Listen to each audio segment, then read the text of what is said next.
Hi, it's great being back with you. I'm Dr. Pierre Samaan, and we're continuing in our series, Parenting with Purpose, navigating the tough journey. And it is a tough journey with confidence, that journey of parenting. I'm sure you've experienced it, and so perhaps way back when, or you're experiencing it now.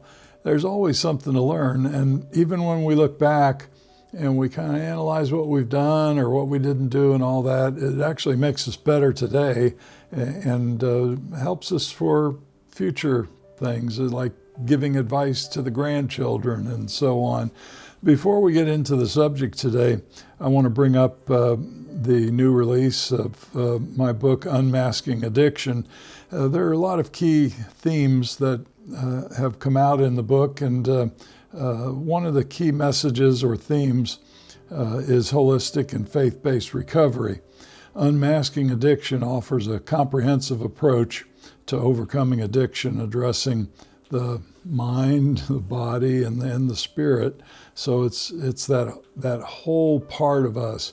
Now, years ago, in addiction studies, and I used to be an addictions professional instructor in the state of Florida for the Net Training Institute, and it was the only provider that was a Christian-based provider for those courses approved by the state.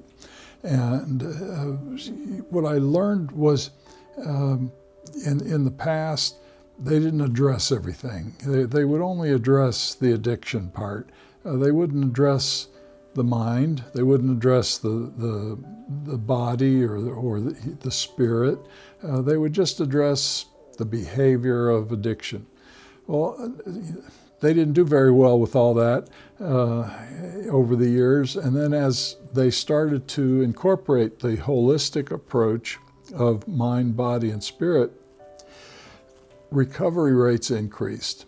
And that's the basis of this book, is addressing it from that perspective of mind, body, and spirit through faith-based principles, which actually nationwide, higher recovery rates, longer recovery have been documented out of these programs or treatment programs or help centers and recovery centers that offer this holistic approach of faith-based principles.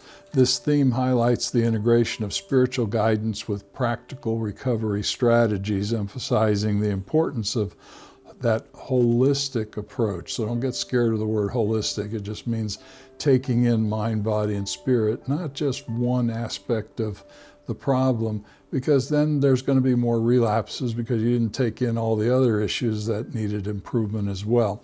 So that's the one of the key themes of my book, Unmasking Addiction. You can pick it up at any bookstore or at Amazon, and I hope you do, and I hope it'll be beneficial for you. And if you do, send me an email or a note or something to let me know what your thoughts were and how it was helpful or how it wasn't helpful. If there was something else that you needed, perhaps even I could answer for you that perhaps the book doesn't have in it.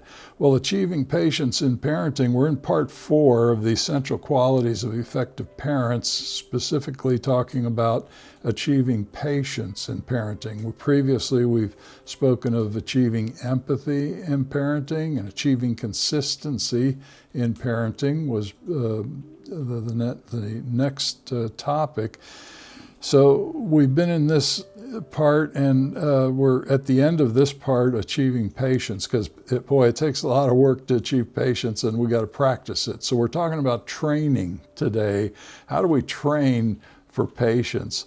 And then next week or next time we'll be discussing achieving flexibility. And I think if we can get that patience in there, it's a whole lot easier to be flexible and adapt or adjust. Well, training parental patience. What's the difference between a marathon runner and a parent? You ever think of that? You know, you're an athlete if you're a parent. You're a type of athlete, you might say. But a marathon runner gets to stop after 26 miles. But a parent is in it for the long haul. No finish line in sight, just endless patience training. Even when the kids are grown, you're still training to gain patience, to increase your patience level. Because now the kids are grown, now you got grandkids, and you still need to be training to improve your patience. So it's not a whole lot different than that athlete who has to keep at it constantly to be at the top of their game. Training to develop patience is actually, I think the best way to look at this is morning breakfast. I can remember back when my boys were growing up, and that morning time was always, that time of tension and we got to get going, and getting those kids ready for breakfast and school, and that presents a unique challenge, doesn't it? It's not as much as dinner. Dinner seems to be easier, doesn't it? When you're getting them ready for dinner, it's that breakfast time that just causes so much stress. 3 reasons for that, though, and researchers have, been looking at this, and they've done some studies on it, and it's kind of come down to about 3 reasons, is what they say. And the first is a challenge of the time constraints and morning routine. So that's obvious. There's that. Well, it's not only getting up on time, but it's getting them ready, and then we've got to get out the door at a certain time, but then I got my schedule to think about, and get them to school, or get them on the bus if they take the bus, and they call you, or they forgot their lunch or whatever, and it's a time almost where you are already stressed before you wake up. You start having the dreams the night before about the next day. According to a study by Moore and his team, morning routines are often rushed due to a need to adhere to those strict schedules, creating stressful environment in parents and children. Keep in mind, it's not just the parents that are stressed, it's the children as well. The study highlights that the limited time available in mornings makes it challenging to manage multiple activities efficiently. Now, that's a no-brainer. We all know that, but the studies just affirm it and say, yep, that's important. The second issue is the challenge of physiological and psychological readiness, mental and emotional readiness. So children's body and their mind, it takes a little longer to get ready in the morning, and it's long enough for me now, but for them when they're young, or for me when I was young, you're kind of disorganized. So the morning can be significantly impacting as a result of that. So many children are not fully awake and may struggle with the tasks that require focus and coordination, such as getting dressed and eating breakfast. Why is that? Well, it's because their brain isn't fully formed yet.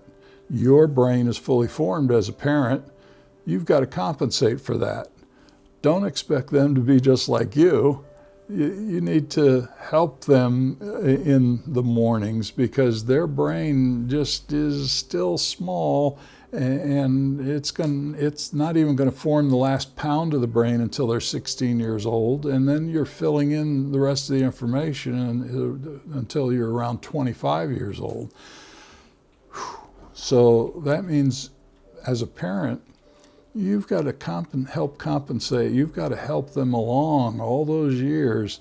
That's why parenting is constant training, like an athlete. You have to stay at it to gain the patience, to get better and better at it. Another researcher, Wolfson, and his partner, Karksten, found that children's sleep patterns and quality significantly affect their morning behavior and cognitive functioning. So that's obvious. Again, inadequate sleep or disrupted sleep patterns can result in grogginess, irritability, reduced ability to perform morning tasks efficiently.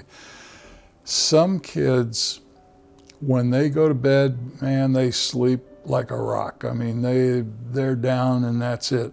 But they're going to have more trouble waking up in the morning because they got so deep in their sleep at night. They became such a deep sleeper. So getting going takes longer for them. Other children, they don't sleep very well at all. They toss and turn a great deal. Well, those children might be able to bounce out of bed a little faster, but still they're not energized because they're fatigued. They didn't get that sleep. And because they're fatigued, they have a hard time getting out of bed in order to get started. Again, parents have to compensate for that. Don't expect them to be like you.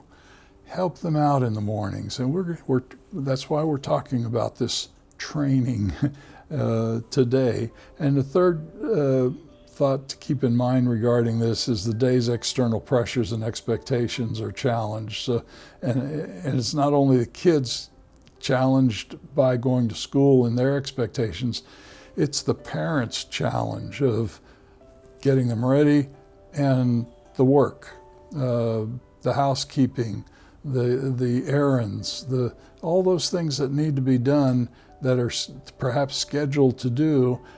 And oh man, that's pressure. It's a need to be punctual for school, for work, for the errands that need to be run, the societal expectations, got this activity to do or this volunteering to do, this person to meet, and it can be unbearable sometimes because there's so much to do, which is why it's important to pace yourself. Schedule the week in advance, plan things ahead of time so that you don't accidentally come up against this, I got too much to do today. Now the stress level's too high and you're going to have difficulties in the morning. That's where it's going to really show up. We can see how parental patience benefits getting kids ready for breakfast and school in the mornings based on these researches. And then what it's basically saying is time constraints, physiological and psychological, the physical and mental and emotional readiness, and the external pressures. Those three important things to keep in mind. These factors create more stressful and demanding environment that make it difficult for dinner, but especially difficult in the mornings for breakfast. So we're taking a look at, well, what do we do for breakfast then? How can we make breakfast a little better, a little bit easier and more enjoyable, you might say? That helps reduce that morning trepidation for parents and for the kids, because the kids will say, I don't like the morning. It's just everybody's upset and everybody is angry and saying this and that, and I don't want to go to school, and I didn't finish my homework, and all these things are going through the mind. So it's important to train for it, and every day is training. So imagine a typical weekday morning in your household or in a household with 2 working parents and 3 school children, and we'll call the parents Tom and Jen. I don't have clients by that name. This is just a fictitious name that I'm making up. Tom and Jen have demanding jobs while their children Todd, Liam, and Emma attend different schools. Not the same school. That would make it a little easier, wouldn't it? It's never easy, is it? There's always a monkey wrench thrown in there. The morning routine is often chaotic, and everyone needing to leave at 7:30. So Tom and Jem and the family, they got to be out that door at 7:30. Now I have an AI program that I describe the picture that I want to have that's based on the theme of whatever I'm talking about, and I describe it, and it does a pretty good job in giving me the image that I'm looking for, except for one thing. It never gives me the time that I speak. I need 7:30 on the clock, and you can see on this clock 10:20 or 10:18. How many times I went back, changed the clock to 7:30. It would come back 12 o'clock, change the clock to 7:30. So these times are going to be a little off on the clock, which is funny because nothing is ever right, is it? I mean, you get these things that, there's always these glitches, and you've got to prepare for them, and you laugh about them like we're doing now. I'm laughing about it. It's just a funny thing. But time management, emotional stress, and communication breakdown are challenges in the morning. Time management for Tom and Jem struggle with getting everyone ready on time. Emotional stress, the stress of morning rush often leads to tension and frustration.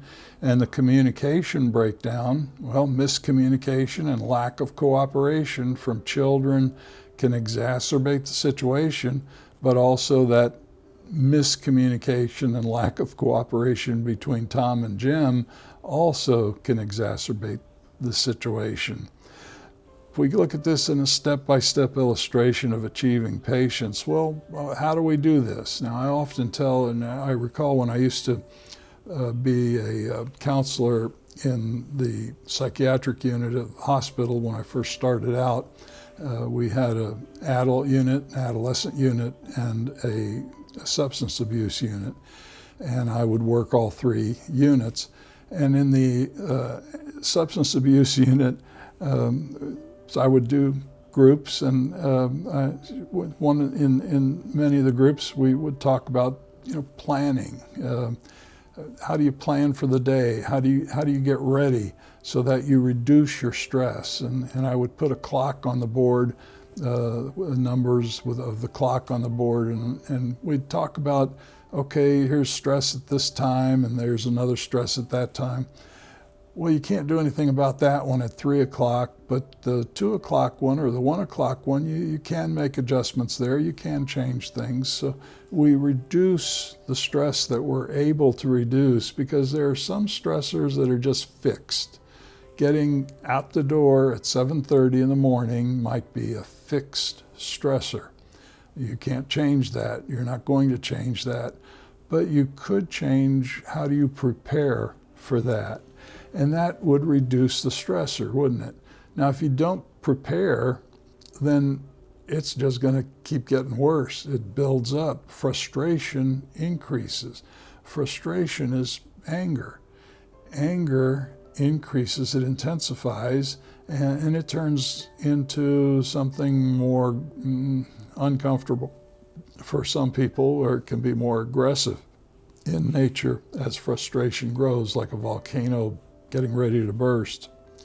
Well, the night before would be a good way to start planning for that morning.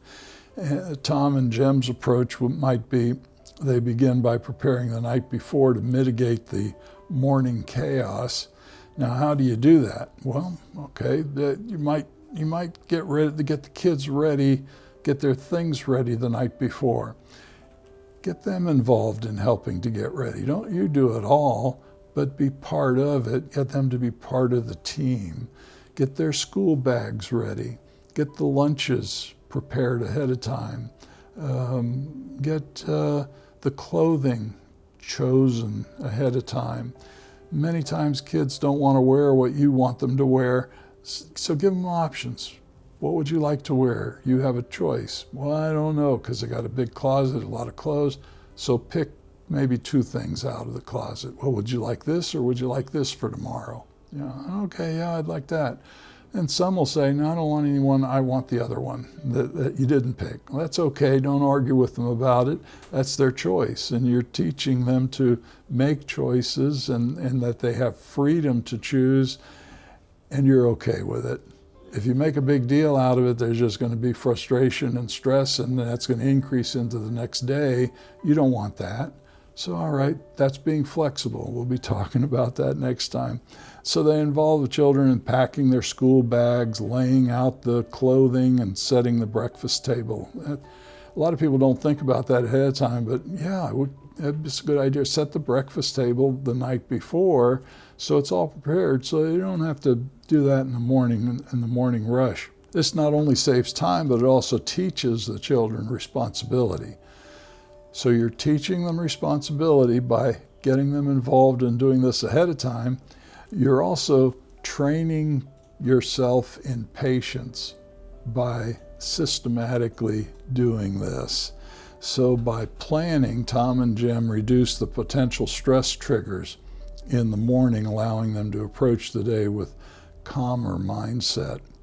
It's not a bad idea as an adult either to do that ahead of time. Morning routine, calm start, well, they might wake up 30 minutes earlier. Now, you know kids, especially if you've had kids, there's one that gets up an hour before, there's another one that might get up 5 minutes before they're supposed to get up, and another one that's not up and you got to get them up. So if you have one that usually gets up an hour before, you may want to get up 30 minutes before that child who gets up earlier. Take some time to start the day slowly, to contemplate on the day, personal reflection and prayer. Maybe that's your prayer time, and you could do it together as a husband and wife, or by yourselves. A biblical meditation. You know, if I can start my day by getting up earlier and listen to the Bible on audio, and I do that every morning. So I'm getting through the Bible, listening to it, following it each morning. I read a meditation. I might read 2 or 3 meditations, and I might pick a good one and post it on Facebook. And I might see something else to post on Facebook in the morning. And then I pray. You know, and I take all that information that I just meditated on, biblical meditation, and I I incorporate it into my prayer. You might have a different routine with that. That's fine. But it's taking some time to settle in, put yourself in God's hands, bring that peace into you. It may take 30 minutes, might take a little longer, so you might have to get up a little earlier. But if you have a routine in doing that, it gets easier and easier. It helps them to center themselves and to start the day with that peaceful mind. And that's part of training. I remember in basic training in the Air Force, boy, you got up at a certain time and everything was scheduled, and you knew what to expect because it was all scheduled. Sometimes you didn't know what they were going to do to you, but that was better that you didn't know at the time. Patient aspect of that is that instills that sense of calmness and readiness in making it easier to handle the unexpected disruptions with what you anticipate may be happening in the morning rush. Encouraging positive behavior is also important. So Tom and Jem, they might start by positive reinforcement. Start the kids with some routine that might be fun. For example, they might turn getting dressed into a game or sing a cheerful song during breakfast. I don't even remember what I did in the mornings with the boys, but I know now I like to put on the Christian music and start the day with the Christian music going on, and it's playing in my head, and I'm thinking it, and it helps a good start. Play some music, getting the day started with the kids as they're getting dressed.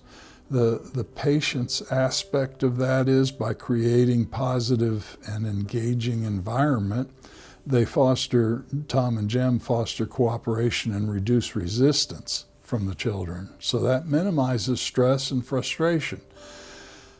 Make breakfast fun in some way. Tell a joke. Read a joke the night before that you're going to tell the next day.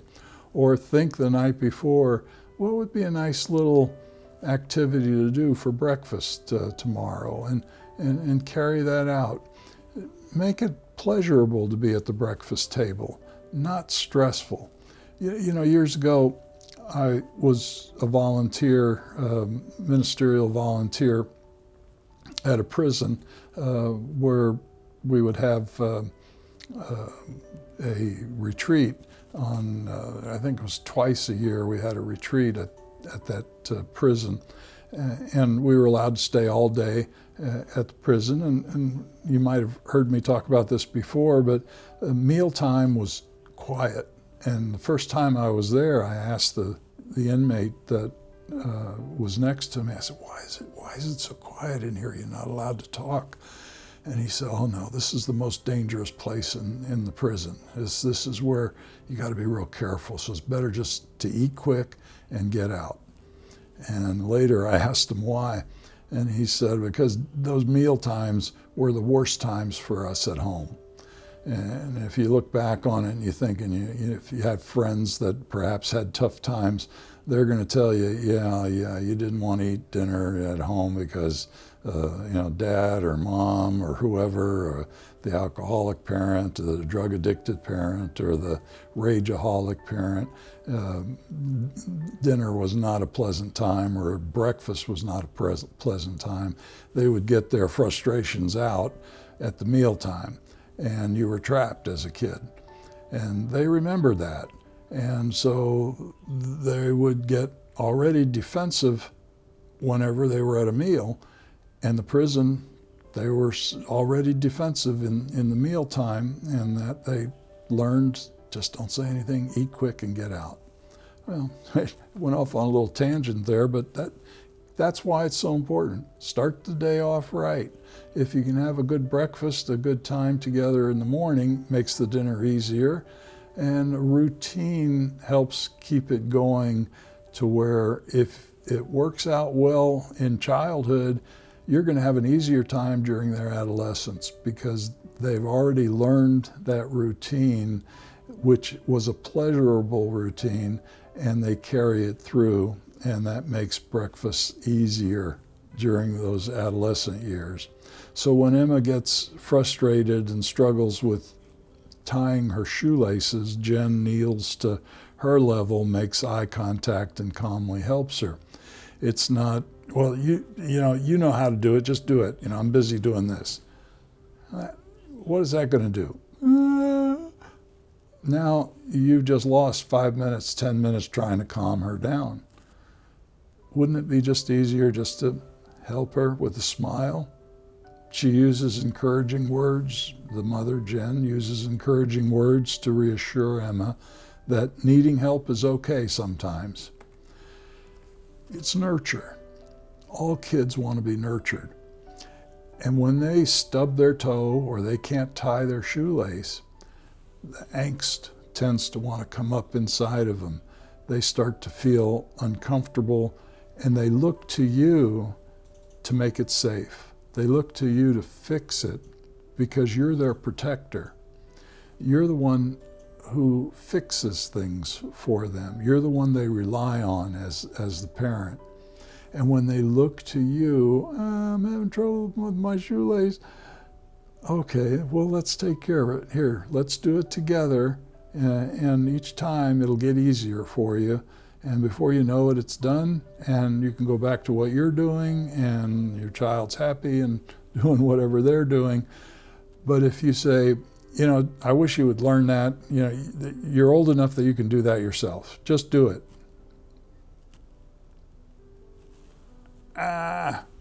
There's going to be an angst occurring. There's going to be stress in that child, and if the stress is enough that's already been building up from the previous day and the days before, it just makes it even worse. So the patience aspect of this, by responding with empathy, which is understanding, and support rather than irritation, Maria models patience and helps Emma develop resilience and self-confidence. Now, you might be a parent who just doesn't have that you can't do that in the morning. Maybe you're full of angst yourself. That's where we're a team as a husband and wife, and why we need a team. We need a father and a mother. So look to the other one to step in, ask for help. Can you help Emma with her shoelaces? I really can't right now. And hopefully the other one's going to respond to that in the right way by helping. So sometimes we need that helper with us, the husband or the wife, the father or the mother. Maintaining composure is part of that that training program modeling patience. So when Liam, as an example, if we're imagining this in our minds, this thing playing out, when Liam spills his milk, instead of reacting angrily, Tom, the father, takes a deep breath, smiles, and calmly says, accidents will happen, let's clean it up together. Well, it's not just, oh, all right, I'm going to do it, no, let's do it together. Kids like that. If they're doing something, they want to model you. They want to be like you. And so when you help them to be like you by letting them participate, even if it might take a little bit longer, they're happy with that. They're feeling nurtured. Again, you're nurturing at that point. So they involve Liam in the cleanup process, teaching him responsibility and problem-solving skills. Patience aspect of that is by maintaining composure and addressing the situation calmly. Tom reinforces a positive, patient approach in handling the mishaps. Sometimes you just got to take a deep breath, pause for a second or two, and let good words come out. What can I say good about that? Oh, accidents will happen, or oh, I'm sorry that happened. Let me help. Let's clean it up together, or oh gosh, we weren't expecting that, were we? Well, that's okay. We'll fix it. Think of something positive to say about it. If you take a deep breath and pause, it makes it a little bit easier to think those good words, let them just kind of ooze out of your mouth. So reflecting on the day is also helpful. Tom and Jem's approach might be to end the day by talking together. Well, how did it go today? Any difficulties this morning, or anything we need to change for tomorrow, or how are you feeling? We need to sit down, father and mother, husband and wife, need to sit down together in the evening and discuss the day. Even if you don't have to fix the day for the other one, just knowing that you're being heard makes you feel good. And it also makes it easier to make a plan for tomorrow if there needs to be an adjustment. So it's a reflective time that allows them to continuously grow patience, learning from their experiences and striving to improve for the next day. That's parents training. You're in training every day. It's training. Practical tips for all this. Well, developing patience is a gradual process, so you can't do it quickly, which is part of training. When we first went to basic training in the military, it was terrible the first day. It was awful. It was, the next day was just a little bit better, but just as terrible. The next day was a little bit better, but just as terrible. That after that first week, it started getting a little better. And that terribleness would look back and we'd think, boy, I'm glad that's over with, And then they throw another monkey wrench in there on you somehow, so you'd think and make adjustments. Well, here are some practical tips in incorporating your training for patience as parents.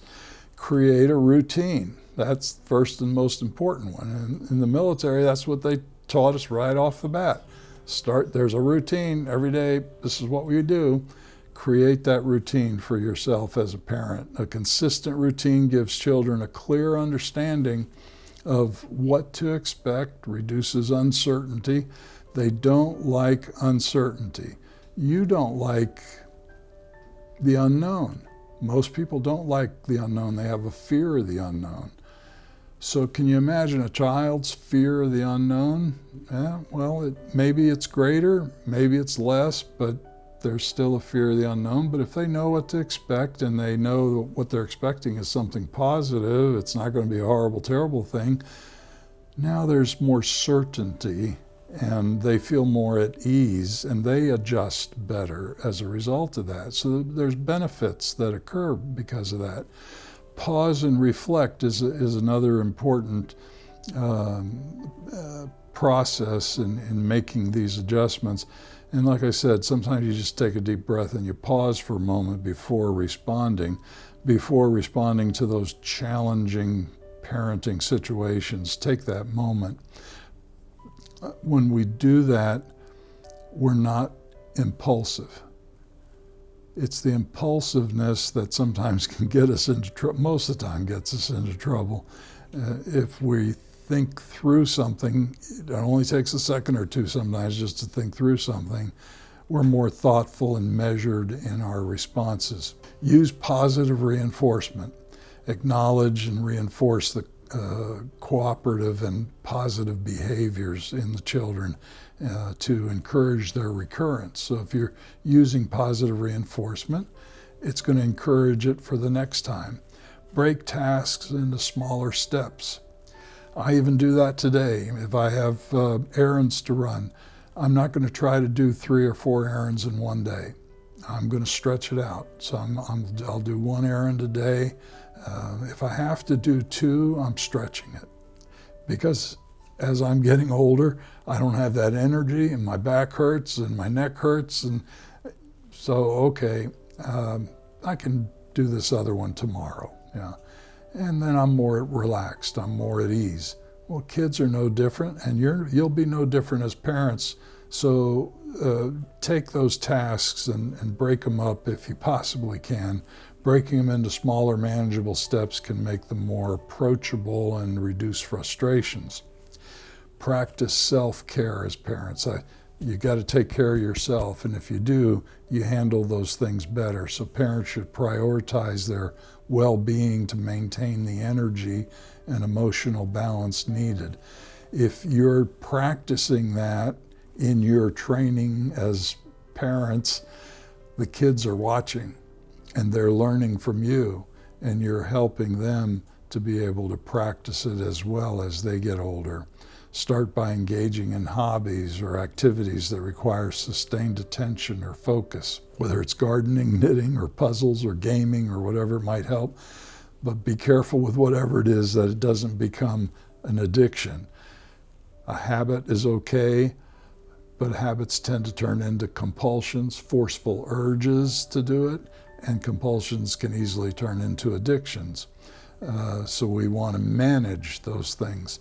Volunteering can cultivate patience as well, so find something you can do as a volunteer once in a while. And if you need help, ask for it. Seek support is another characteristic, another aspect in that training that we need to do as parents. Don't hesitate to ask for help from your partner, from your family, from friends, or from me, the counselor, your pastor, your associate pastor. Sometimes parents might call the youth pastor and say, what do I do about this? I'm not sure how to handle this. Youth pastors, they got a lot of advice. They can let you know, especially if they know your child, because your child's been going to Sunday school, been going to children's church every week, and they're very familiar with each other. And so, yeah, I know your son. Yeah, sure. I think this will help. Model desired behavior is another characteristic, because when children are absorbing the lessons that you're demonstrating, well, they're going to behave that way as they get older. And if you're doing it right, they're going to do it right as they get older. So parents effectively teach their children to mirror this behavior by consistently demonstrating patience in different situations. Patience in parenting is a journey. Yeah, so it doesn't happen overnight. You're going to fail, but each time you fail, you're learning something. Each time you fail, you're trying. It's a demonstration that you're trying. And each time you're learning something, you're getting better at it. There are going to be less failures, more successes as the journey continues. And that's what we want. But it's training, and that's the training that's just ongoing as parents. By adopting these strategies, parents like Tom and Jim can create nurturing and supportive environment and foster their children's growth and resilience. So you're helping them for their adult life as well. Embracing patience enhances the parent-child relationship and contributes to that harmony in the family, and we all love harmony. Well, next time in Parenting with Purpose and talking about the essential qualities of effective parenting, we're going to talk about achieving flexibility in parenting, and I hope you'll join us once again. May your troubles be minor, blessings more, and happiness come through your door. God bless. Give us a like if you got something out of this. We appreciate it.